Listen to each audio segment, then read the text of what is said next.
Hi YouTube, and welcome to my newly named automotive channel, Roman Mechanics, a place for the DIYers who hate automotive shops and going to them. Today I'm gonna show you how I repainted my E46 BMW M3 front bumper for only $50 after being quoted $1,000 for the same job by my closest paint shop here in Northern Virginia.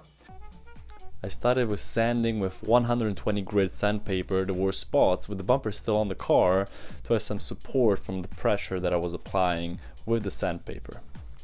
I then removed the two bolts in the wheel well and under the bumper to release it, and then simply pulled it out from where it was sitting. Then I proceed with sanding by hand and whenever I can on the flat surfaces, also by using a sanding machine.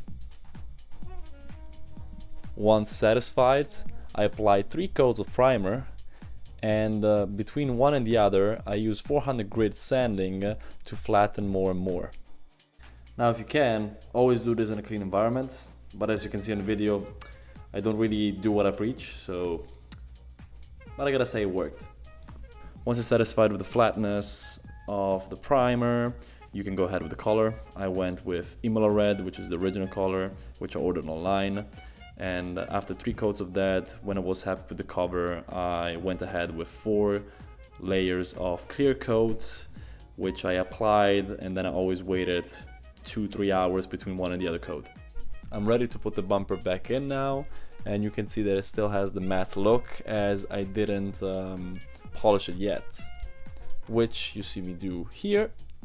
I started with a polishing tool and some polishing compound.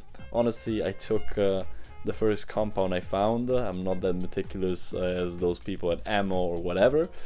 And wherever I could, I used the machine. But when I then went to hand polishing, the finish was much better. Now the finish you want to reach is from this, which is the matte look, to this, which is more clear. Now the more you use the polish, the clearer it will become, the nicer it will become. You can see the finished product.